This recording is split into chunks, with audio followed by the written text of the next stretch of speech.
So I'm excited for today's adventure. We're going to be taking part in something a little bit more in its adapted drive-through variety. So this will be really kind of cool to check out and see what's going on. So you're gonna come with me for this adventure.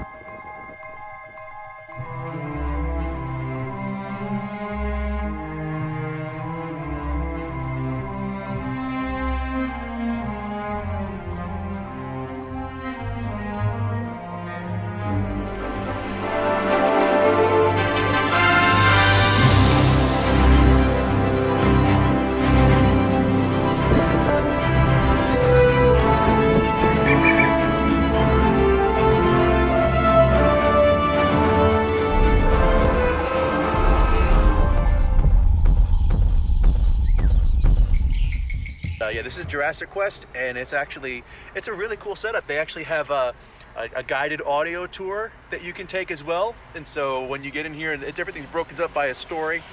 It tells you all about the different species, and then some of the things are actually an ongoing narrative that's built in with it too. So it's something really, really cool to see.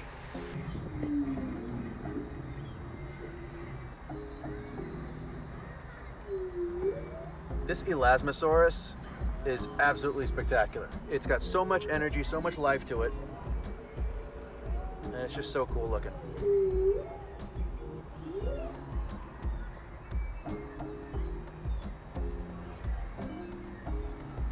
This is Orloro Titan, one of my favorite dinosaurs of all time. Old hatchet head, as I like to call it. It's a hadrosaur from East Asia, but it's got a really gorgeous ornamental skull with kind of looks like an axe all around it. So it's really cool looking. This cool character right here, this is Anzu, a recently described oviraptorid. Big, fluffy, feathery dinosaur named after a Mesopotamian god of destruction. It's pretty cool. Okay, so I've gone through Jurassic Quest now a couple of times, and I've really enjoyed every single one of them.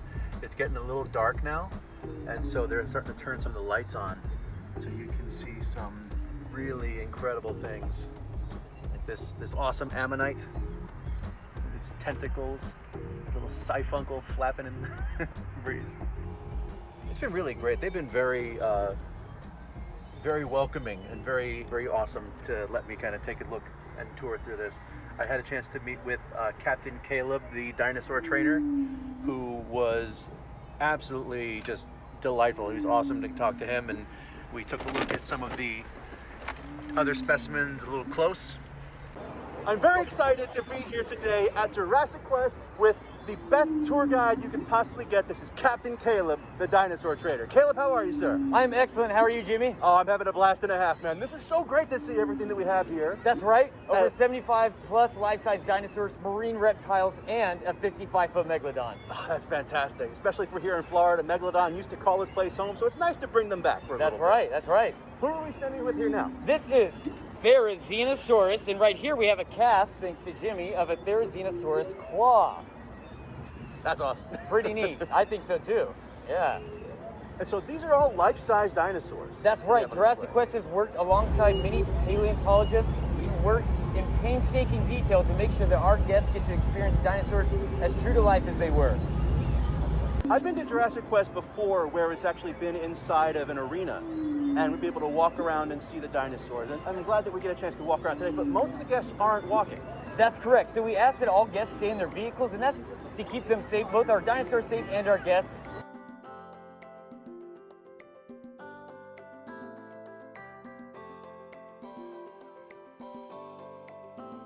Titanoceratops.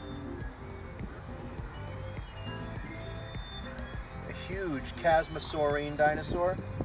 That means that it's got a skull similar to a chasmosaurus. You see how it's got 3 horns like a triceratops with a little nodule nose horn in the front and then little horns on the side. But look at how long the skull is. That's often seen in, the first time was seen in a dinosaur called Chasmosaurus. So we call them now, the ones that look like it, are chasmosaurines. And this is really cool. I love the Seats micrororum. another new dinosaur. Like a lot of these are newer described dinosaurs that we just have not really been able to see in a really grand scheme. Right next to this we have Pachycephalosaurus, and next to that we have Dracorex, or depending on who you talk to, another Pachycephalosaurus.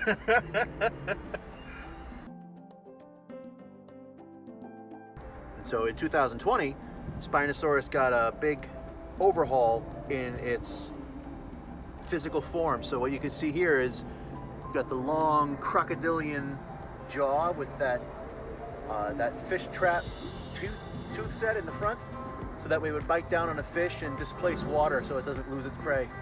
Then the big sail, and now in a study that was published last year by Nazir Ibrahim, the tail actually had a very large fluke. It would actually be a big, thicker tail that would help it to propel itself through the water.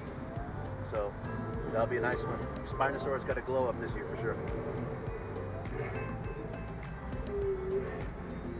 Similar, one of its neighbors, this is Uranosaurus, which is a sail-backed hadrosaur, a duckbill dinosaur. These are kind of like the big cows of its time. So these guys were oftentimes food. Very few of them had defensive features. The iguanodon we saw earlier has a thumb spike that some believe would use for defense, but a lot of times their best defenses were safety in numbers and just being absolutely massive.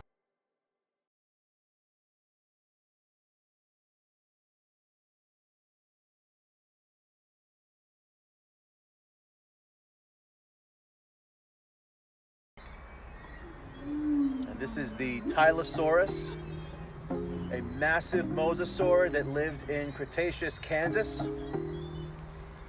Back in the Cretaceous period, Kansas and a lot of the middle American states were actually flat, and actually were at the bottom of the ocean. So we saw a lot of those creatures that lived.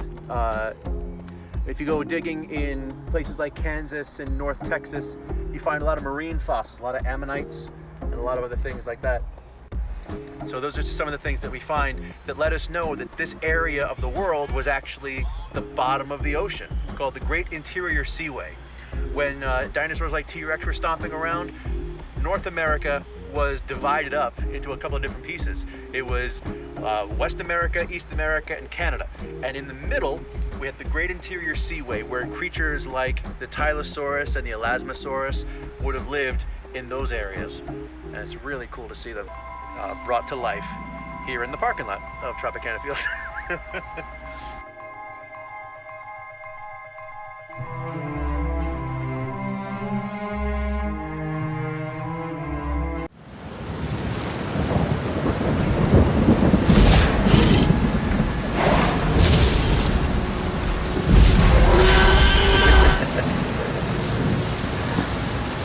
A Jeep in the rain is the only way to see a Tyrannosaurus Rex this close.